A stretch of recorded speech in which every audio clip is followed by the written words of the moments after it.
अवधूत चिंतन श्री गुरुदेव दत्त श्री स्वामी समर्थ एक नवीन व्हिडिओमध्ये सगळ्यांचं खूप खूप मनापासून स्वागत आहे।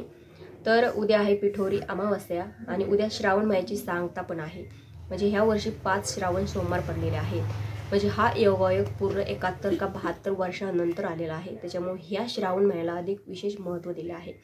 उद्या अमावस्या आहे। बघा पहिलं कसं राहायचं की अर्ध चंद्र असेल आणि काळोख असेल तर आपण अमावस्या समजायचो। त्याच्यानंतर पूर्ण चंद्र गोल असेल तर आपण पौर्णिमा समजायचो। चंद्राचा जो प्रभाव आहे तो समुद्रावर होत असतो, म्हणजे पाण्यावर होत असतो। तसंच आपलं मानवी शरीर आहे आणि ते पण 70-80% कुठे ना कुठे पाण्यावरच आहे। त्याच्यामुळे आपल्यावर सुद्धा अमावस्या पौर्णिमेचा परिणाम होतो।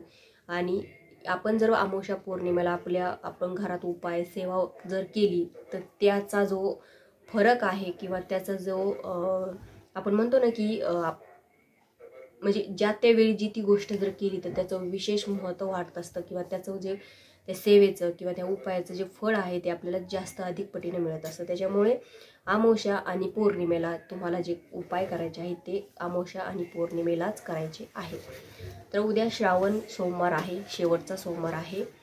तर आपल्याला काय करायचं आहे, शिवमुठ अर्पण करायचे आहे। प्रत्येक वर्षी 4 सोमवार पडतात, शिवमुठ फिक्स असतात, पण 5वा जर सोमवार आला तर 5व्या सोमवारी ही सातू असते शिवमुठ। तर सातू एक धान्य आहे, बऱ्याच जणाला माहिती नसतं। धान्य म्हणजे गव्हाची जी साळ असते, साळच म्हणेल मी, तर ती असते। तुमच्याकडे जर घरचे गहू असते, तुम्हाला स्क्रीनवर त्याचा फोटो दिसत असेल, तुम्हाला जर नाही ओळखता आली, तुमच्या घरी जर गहू असतील तर तुम्ही साठवून घेतले तर त्या गव्हामध्ये शोधा, तुम्हाला सातू मिळून जातील। किंवा कारण घरचे आपल्या शेतातले गहू असतात ना, त्याच्यामध्ये जास्त प्रमाणात ते आढळून येतात। जर तुमच्या घरचे नसतील किंवा रेशनचे गहू जे भेटतात त्याच्यामध्ये पण जास्त प्रमाणात ते सातू आढळून येतात, त्याची पण शिवमुठ तुम्ही म्हणजे अर्पण करू शकता। तर हा सातू आज तुमच्या घरामध्ये जर नाही तुम्हाला गावात मिळाला तर तुम्ही धार्मिक दुकानात पण तुम्ही आणू शकता, धार्मिक दुकानातून घेऊन यायचे। पण 5व्या सोमवारी सातूची शिवमुठ अर्पण करायची। सातूची शिवमुठ अर्पण करते वेळेस कशी करायची बऱ्याच जणांना माहिती नाहीये।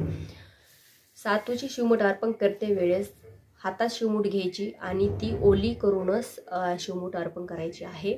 आणि ओली करते वेळेस खूप जास्त पण ओली नाही करायची, काहीतरी पाण्याचा स्पर्श त्या शिवमुठीत झाला पाहिजे अशी करायची आणि ती महादेवांच्या पिंडीवरती अर्पण करायची आहे।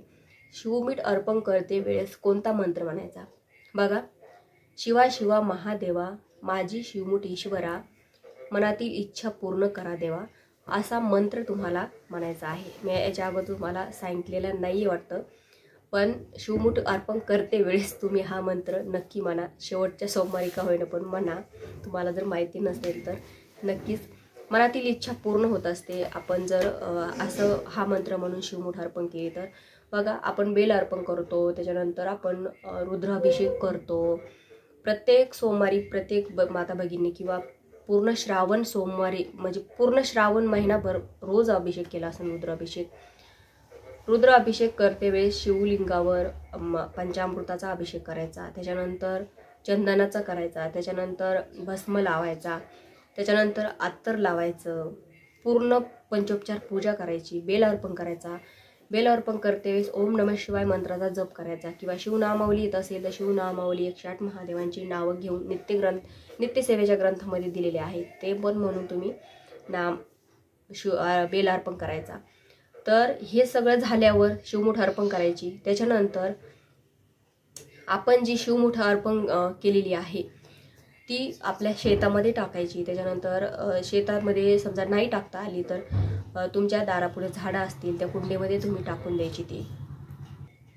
तर हे सगळं करते वेळेस आपण ही पंचोपचार पूजा करायची। बघा सोमवारी रुद्र नक्की करा, रुद्रसेवा ही खूप प्रभावी महादेवांची सेवा आहे आणि जास्त महादेवांना आवडीची सेवा ही आहे। तर आपण जेव्हा ही पूर्ण सेवा अभिषेक वगैरे करतो त्यावेळेस ओम नमः शिवाय या मंत्राचा जप करायचा। मुख्याने कधीच कोणती पूजा करायची नाही किंवा इतरांची बोलत पण पूजा करायची नाही किंवा टीव्ही मोबाईल बघत पूजा करायची नाहीये। एकाग्रता आपण पूजा करते वेळेस ठेवायचा। ओम नमः शिवाय या मंत्राचा जप करायचा, त्याच्यानंतर महामृत्युंजय मंत्राचा जप करायचा. महादेवांची काही तुम्हाला मंत्र येत असतील त्या मंत्र म्हणत म्हणत जप करायचा किंवा सेवा म्हणत म्हणत जप करायचा. महामृत्युंजय मंत्र अतिशय प्रभावी मंत्र आहे. हा मंत्र आपण जर म्हटला 108 वेळेस जर हा मंत्राचा जप जर केला तर आपल्याला चांगलं आरोग्य लाभतं, त्याच्यानंतर आपल्याला दीर्घ आयु लाभत असते असं सांगण्यात येतं. त्याच्यामुळं महामृत्युंजय मंत्रामध्ये खूप शक्ती आहे, खूप. म्हणजे देवाच्या दारात गेलेला माणूससुद्धा परत आणण्याची ताकद ह्या महामृत्युंजय मंत्रामध्ये आहे. त्याच्यामुळे ह्या मंत्राचा जपसुद्धा तुम्हाला उद्या करायचा आहे. तर आजच्या व्हिडिओमध्ये इतकंच. व्हिडिओ आवडल्यास व्हिडिओ लाईक करा, शेअर करा, चॅनल सबस्क्राईब करा. झाली सेवा श्री स्वामी समर्थ महाराजांच्या चरणी आणि परमपूज्य गुरु माऊलींच्या चरणी रुजू करते. श्री स्वामी समर्थ.